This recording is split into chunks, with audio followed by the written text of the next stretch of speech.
Coliseum around 7 p.m. along with University President Stuart Bell and former Crimson Tide head football coach Nick Saban.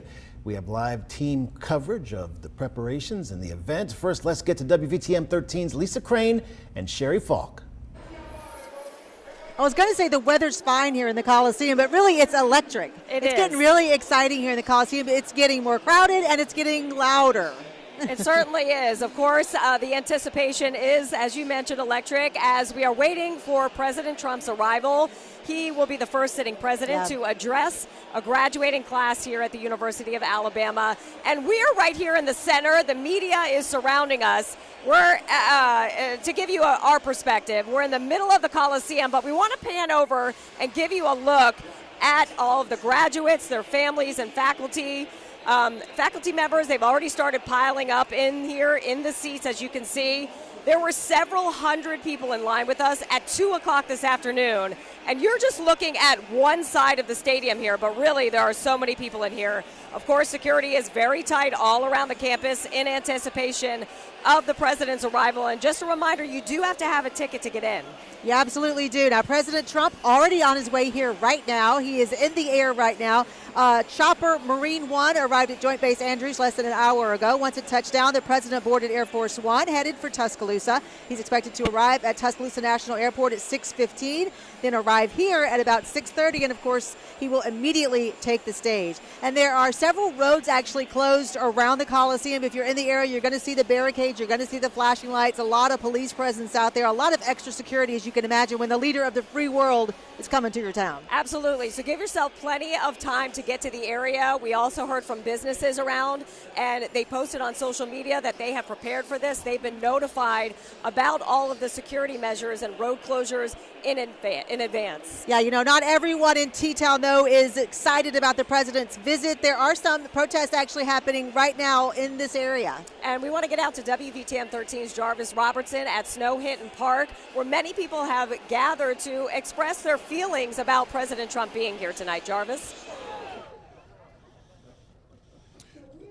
Yes, Sherry, there are several dozens of protesters here at Snow Hinton Park. You can see this protester holding up a sign behind me right now, impeach Trump again. Also, you can see there are several dozens of them behind me right now.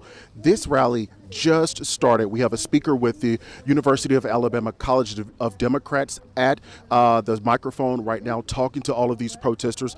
When he started talking, everyone else started holding up their protest signs. So a lot of them not happy that President Donald Trump will be here in Tuscaloosa today. Also, I did see former U.S. Senator Doug Jones. He was shaking a few hands just a moments ago. He's a part of this protest. Also, former U.S. Representative Beto O'Rourke, he will be speaking here as well. So again, there are a lot of people gathered here at Snow Hinton Park ready to protest Donald Trump. We're going to be here throughout the entire time, and we're going to bring you more of what they're saying coming up at 6 o'clock. Reporting live in Tuscaloosa, I'm Jarvis Robertson, WVTM 13.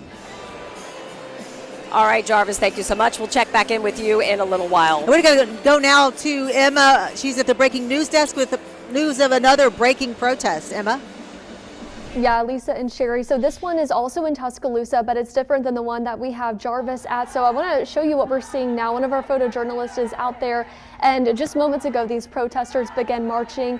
You can hear them making chants while they're out there as well. Several of them holding signs, just like you just saw at the protest Jarvis is covering. Now, this one is in the area of McFarland Boulevard. Again, this is in Tuscaloosa, and you can see several people are out there protesting the president's speech. Now, again, that is set to begin here in just a couple hours.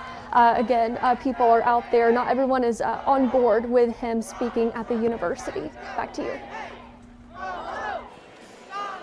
All right, thanks so much, Emma. Like you have just heard, you've been seeing, not everybody is happy that the president is coming to town. It's definitely causing some tension among students. Yeah, WVTM 13's Zoe Blair has spent some time on campus today and really all this week talking to students, and she joins us now live. And Zoe, I know many students feel like his visit is more of a disruption than an honor. That's right. You just saw that with what Jarvis was showing us at Snow Hinton Park. Lots of protesters, but there are a lot of students here who do think it's an honor. That's obvious by the amount of students trying to go to this event. I want to show you just how many students are still trying to get in the doors. One of the biggest impacts here, obviously, anytime you have the commander-in-chief on campus, it's going to be security.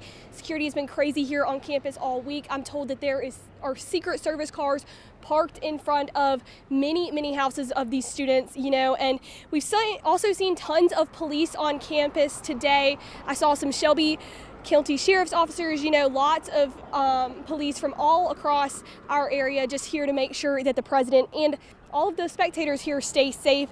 Usually graduates are able to park in the spaces in front of the Coleman Coliseum, beside Coleman Coliseum, but because of that security, they're doing what they can to kind of keep that block of the Coliseum roped off. So graduates actually had to park about half a mile away today and take a shuttle. That's why you've seen so many, every time you've come to me, there's been hundreds of people walking behind me trying to get to that event, because they had to park about half a mile away. And I have walked across the stage here at Coleman Coliseum twice now, and I have never ever seen a commencement event like this hectic, but also just a lot of people here in Tuscaloosa that are excited. And a lot of the students that are walking here near us are on their way to event and here to hear the president speak. And like you guys said earlier, there are some students that are protesting, and the students going to the event say that they respect those students' right to protest, but they think that respecting the president comes first. Now, all of the students you see trying to get into the building still, they have until 6 o'clock to get into their seats from what we were told. We're going to stay out here and keep you updated and let you know if those security lines keep going crazy, if it's an issue for them to get in. I know that was a big issue during the football games when President Trump came last fall. We're going to stay out here and keep you updated. For now, live in Tuscaloosa, Zoe Blair, WVTM 13.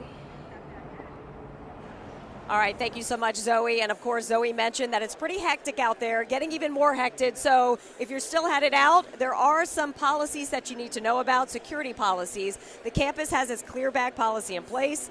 There are metal detectors at the entrances, and there is a long list of those prohibited items, including ammunition, drones, any kind of weapons that you cannot bring. And those are the kind of obvious things you can't bring in, but there's some less obvious. We have that list for you on our website, as well as a lot of parking information that you might need as well. But once the speeches start, we're going to actually be stringing them for you live on WVTM 13's app and on our website, WVTM13.com.